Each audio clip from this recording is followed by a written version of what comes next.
Another great battle by the Utah Jazz, but unfortunately they fall short due to the lack of the ability to clear the defensive glass.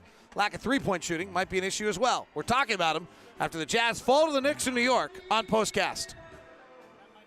David Locke along with Ron Boone with you here on Postcast tonight. And Ron, really another great effort and a lot of fight, and came back from behind, fell behind by 12, worked their way back, led 9-7, didn't lead again until 63-62, and then stayed in it all the way.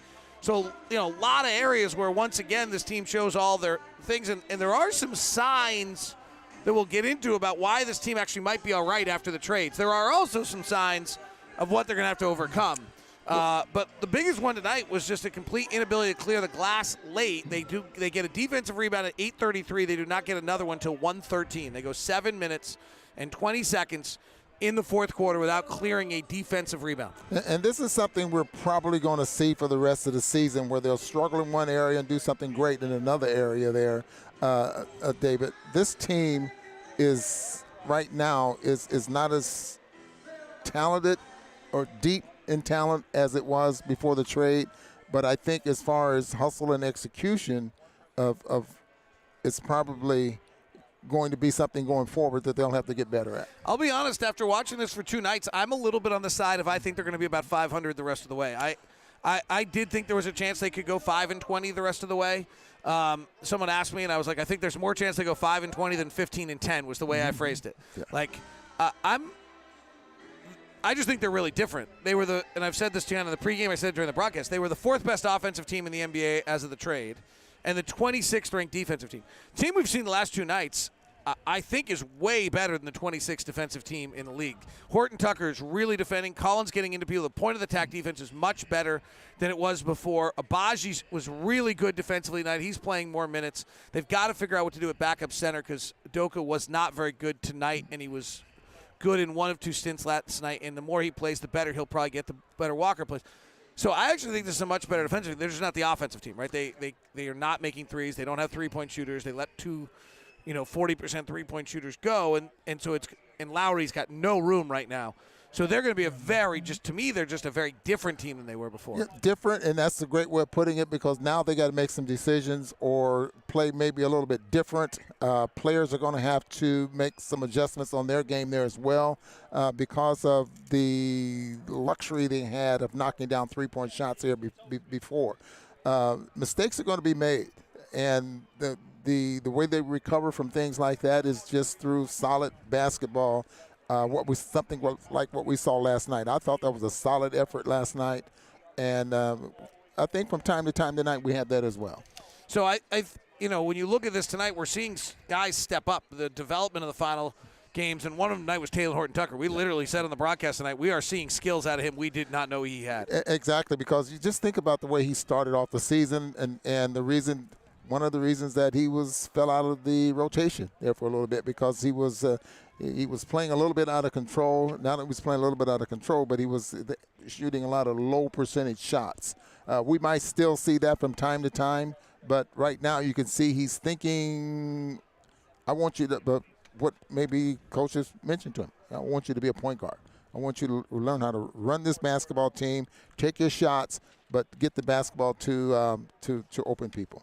Well, and one of the really beautiful pass to Lauri Markkanen, who hit a 3.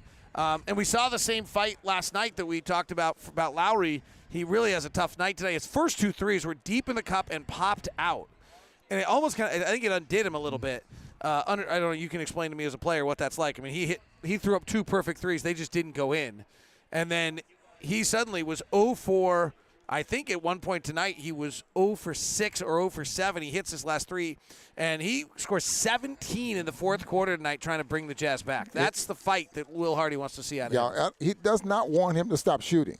I don't think there's any doubt about that, but you're absolutely right. I mean, you miss a couple or you miss 3, you find something that goes down, comes back out, then you're a little bit hesitant, unless you're wide open and you have a chance to think about your mechanics and maybe put the ball in the basket.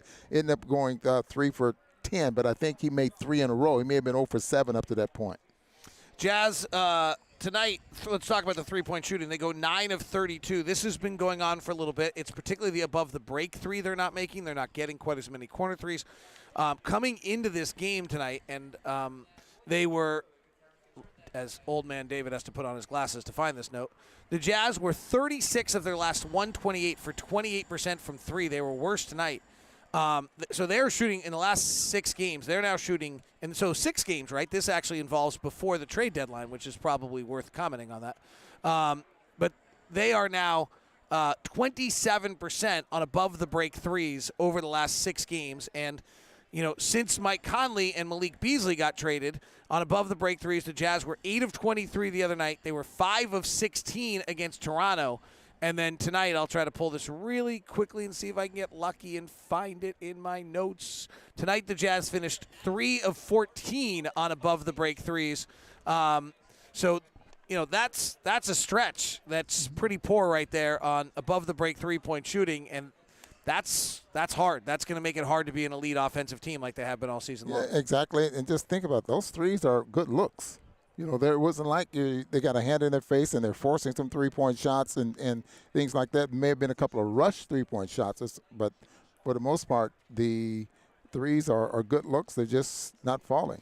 Walker Kessler has 15 rebounds tonight, but the big story of the night is the Jazz go those 8 minutes. What did you see in Walker in that stretch? How much do you put that on the big man down low late in the game that he's not the one clearing the glass? I'm not what I put on the fact that in games like this, and I think Walter Kessler needs shoot-arounds. And shoot-arounds will help him prepare for certain teams. And without a shoot-around and where you can walk through things and you make a mistake, they can blow the whistle. Okay, let's do that again, like we saw the other day. And I think that makes him a little more effective. It's interesting. There were some plays there. If he goes back and he'll work with his coach, Chris Jones, and they'll look at the film together, and he'll see, like, oh, I got caught in no man's land there, and I didn't have an impact either way, and Hartenstein dunked on it. Or the next one, I went for the block because I wanted to make a commitment, but I probably was too late to be there anyway, and then they get an offensive rebound on the backside of it. Yeah. He's going to be able to read that by looking at film. You have to have these experiences to be able to do it better. Yeah, absolutely. You couldn't have put it. I couldn't have put it in a better way, but that's absolutely right. He's young.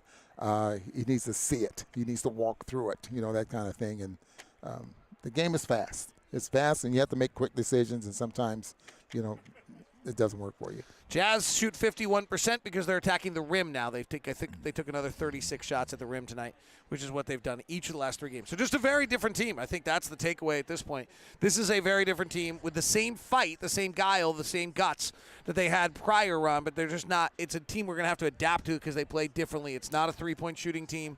It's a rim attacking team, and it's probably a pretty decent defensive team. Yeah, this is the adjustments we're going to see from going forward.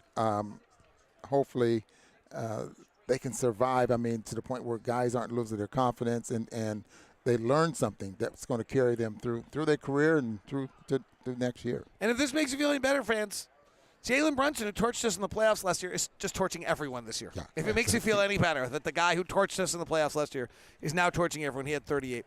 All right, Ron Boone, who are your stars tonight? I think it's an easy choice. I think, without a doubt, Tucker, and I'm going to take Markkanen.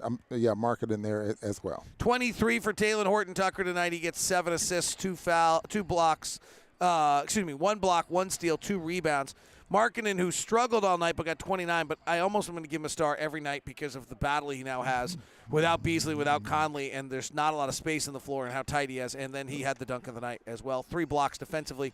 He continues to fight. Only 1 defensive rebound in 35 minutes for the 7-footer. Does need to be mentioned there that there's got to be more work on the defensive glass collectively from the group. Kelly Olynyk, only 3 defensive rebounds in 26 minutes. The Jazz had 27 defensive rebounds tonight. The Knicks had 20 offensive rebounds tonight. That's the story of the night. Have a good one.